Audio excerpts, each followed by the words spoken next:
mungkin merasai sendiri kekecewaan ini lebih dalam. Hakimi, komen sikit. Ya, pada malam ni tak ada rezeki kita orang untuk menang di home sendiri. Kita orang dah buat yang terbaik. Kita orang nak banggakan Malaysia tapi tidak kesampaian. Saya nak ucapkan terima kasih kepada penyokong Malaysia pada malam ni yang hadir kat stadium. Kita orang dah buat yang terbaik. So, tak ada apa nak cakap. Timnas Singapura berhasil mengamankan tiket ke babak semifinal Piala AFF 2024. Kepastian ini didapatkan setelah mereka menghadapi Timnas Malaysia di pertandingan terakhir Grup A Piala AFF 2024. Di laga ini, Singapura berhasil menahan imbang Malaysia dengan skor 0-0. Hasil ini sudah cukup untuk membawa The Lions lolos ke semifinal. Tambahan 1 poin ini membuat Singapura mengunci posisi runner-up Grup A dengan raihan 7 poin. Sementara Malaysia tertahan di peringkat ketiga dengan raihan 5 poin. Digelar di Stadion Bukit Jalil, pertandingan Timnas Malaysia versus Singapura ini berjalan intens. Kedua tim sama-sama tampil ngotot untuk memenangkan laga ini. Di 15 menit pertama, Malaysia tampil lebih dominan atas Singapura. Mereka membuat beberapa peluang berbahaya ke gawang Singapura. Singapura sendiri bermain dengan disiplin dalam bertahan, sehingga peluang-peluang Malaysia gagal berbuah gol. The Lions juga sesekali melancarkan serangan balik ke arah gawang Malaysia. Peluang berbahaya Malaysia lahir di menit ke-42 melalui tembakan Hakimi Azim Rosli yang mampu dipatahkan oleh kiper Singapura. Hingga babak pertama berakhir skor 0-0 bertahan untuk kedua tim. Memasuki babak kedua Malaysia langsung tancap gas. Harimau Malaya langsung membombardir pertahanan Singapura dengan serangan-serangan mereka. Meski membuat banyak peluang, Malaysia minim mengancam gawang Singapura. Pasalnya penyelesaian akhir mereka relatif buruk sehingga gagal berbuah gol. Timnas Singapura justru terlihat lebih berbahaya ketika menyerang. Salah satunya ketika Amirul Adli melepaskan tembakan keras dari luar kotak penalti di menit ke-67 yang bisa diselamatkan oleh kiper Malaysia. Di 15 menit terakhir, jalannya pertandingan jadi berubah.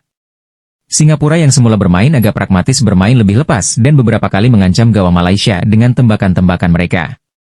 Namun hingga babak kedua berakhir, skor 0-0 tidak berubah dan kedua tim harus berbagi 1 poin. Singapura mendampingi Thailand ke babak semifinal Piala AFF 2024 usai menahan imbang Malaysia 0-0. Harimau Malaya harus rela tersingkir dari ajang ini. Kedua tim tampil berhati-hati di babak pertama. Hal ini membuat skor 0-0 tak berubah hingga turun minum. Singapura mendampingi Thailand yang lebih dulu mengamankan tiket ke semifinal. Thailand berada di puncak klasemen dengan raihan sempurna dengan 12 poin. Thailand memastikan meraih hasil sempurna usai pada saat yang bersamaan mengalahkan Kamboja 3-2 di Raja Manggala Stadium. Gajah Perang sempat tertinggal lebih dulu akibat gol dari Andres Nieto. Thailand kemudian bangkit dengan bikin 3 gol. 3 gol Thailand lahir lewat brace Akarapong Pumuisat dan torehan 1 gol dari Chalermsak Auke. Gol Abdelkader Koulibaly tak cukup menyelamatkan Angkor Warriors dari kekalahan. Kamboja di urutan ketiga dengan 4 poin. Sementara, posisi juru kunci grup A ditempati oleh Timor Leste dengan gagal meraih poin. Kimi, part yang paling kecewa untuk you sendiri dalam posisi you pada malam ni apa kalau boleh kongsikan apa dia? Saya paling kecewa, saya tak dapat jadikan gol 1v1. Saya tak dapat jadikan gol. Saya tak dapat bantu tim sendiri. Saya harap fan boleh terima kita orang pada malam ni. So, kami harap nanti kita orang akan comeback. InsyaAllah kita akan comeback. Hakimi, macam tadi you ada peluang yang paling hampir tadi kan? Apa yang mungkin menyekat? Apa yang you rasa kenapa tak boleh skor? Ada you apa yang menghalang? Tak pasti ya, no comment. Tak pasti. No comment. Secara keseluruhan Hakimi, ya, sebab kita tahu ini adalah penampilan kali terakhir Pemati. So, sepatutnya ada hadiah perpisahan yang lebih baik. Ia tidak berlaku pada malam ni, Hakimi. Mungkin you boleh say something on that. Kami minta maaf.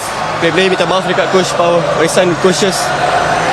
Kami tidak dapat berikan hasil yang terbaik pada malam ni untuk melayakkan ke next round. Kami berterima kasih kat Coach Pau kerana bimbing kita orang sampai ke tahap sekarang. Ya. Alright, Hakimi. Thank you. Thank you untuk Berita terbaru Timnas Indonesia, 1. Duel Jay Itzes versus Vlahovic di markas Juventus. Pemain Indonesia ukir rekor, cetak gol di Serie A 2.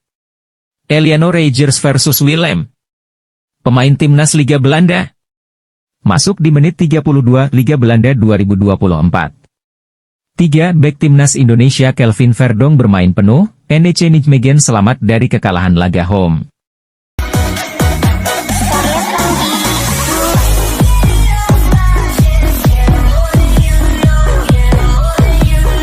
Kalian pernah dengar nama Jay Itzes? Bek muda berbakat yang kini memperkuat Venezia ini lagi jadi sorotan di Serie A, tapi bayangkan kalau dia bermain untuk Milan, Juventus, atau Inter. Gimana ya perannya di klub sebesar itu? Yuk, kita ulik lebih dalam. Jay Itzes jadi starter reguler di Venezia dan langsung menarik perhatian dengan gaya mainnya yang tenang tapi efektif. Tingginya 191 cm, bikin dia jadi tembok kokoh di lini belakang. Tapi nggak cuma soal fisik, dia juga piawai membaca permainan dan mendistribusikan bola. Gaya main ini bikin kita bertanya-tanya, klub besar mana yang cocok buat dia? Luar biasa Jay Itzes.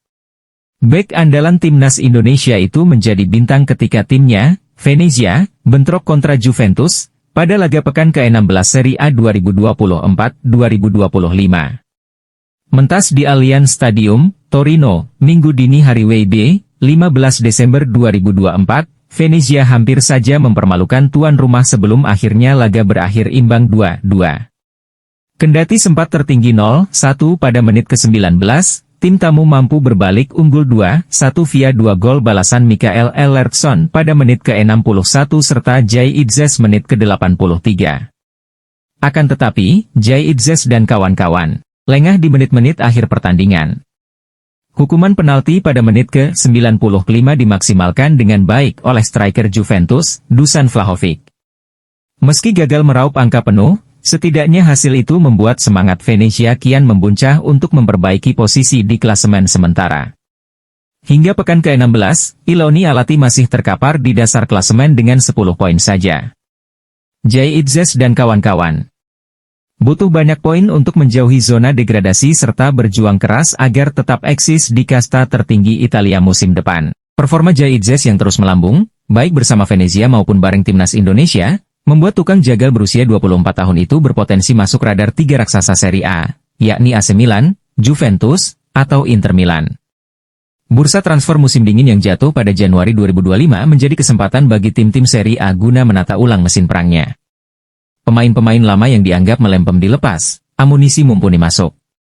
Baik Milan, Inter, pun Juventus masih butuh darah segar sangar, termasuk di jantung pertahanan. Kehadiran bek-bek tangguh seperti Jay Itzes sangat menentukan hasil akhir persaingan perburuan gelar musim ini. Inter masih kepayahan di posisi ketiga dengan modal 31 poin, tertinggal 6 poin dari Atalanta selaku pemuncak. Juventus, terjebak di urutan ke-6 dengan 28 poin. Bagaimana dengan Milan? I Rossoneri belum juga bergeser dari posisi ke-7. Hingga pekan ke-14, armada Paulo Fonseca baru bisa mengepul 22 poin. Apabila Jay Itzes merapat ke Milan, Paulo Fonseca bisa menempatkannya di tengah pertahanan dalam skema kegemarannya, 4-2-3-1. Sejauh ini, posisi tersebut diisi oleh Matteo Gabbia dan Malik Thiaw.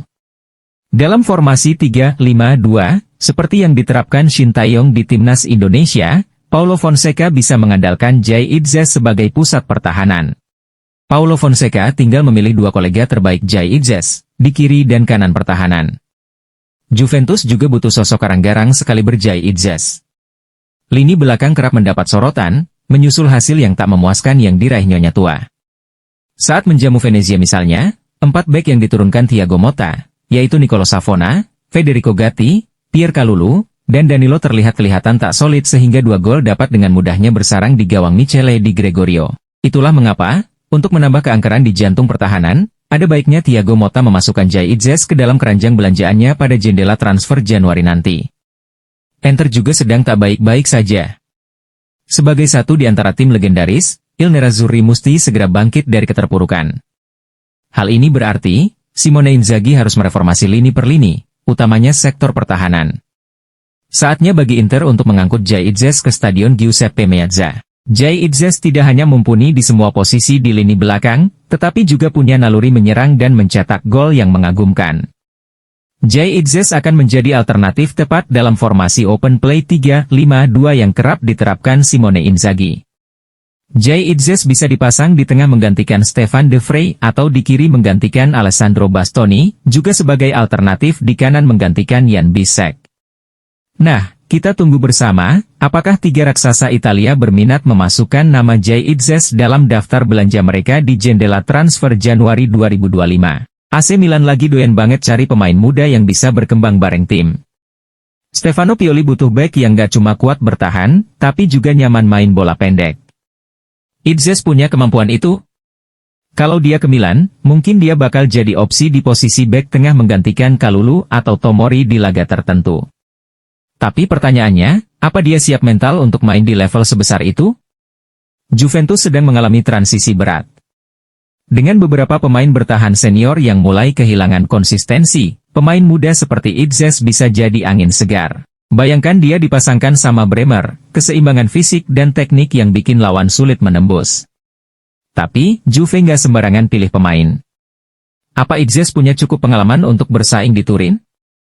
Jangan lupa like video ini kalau kalian suka analisis sepak bola seperti ini. Subscribe untuk konten-konten menarik seputar sepak bola dunia dan Indonesia.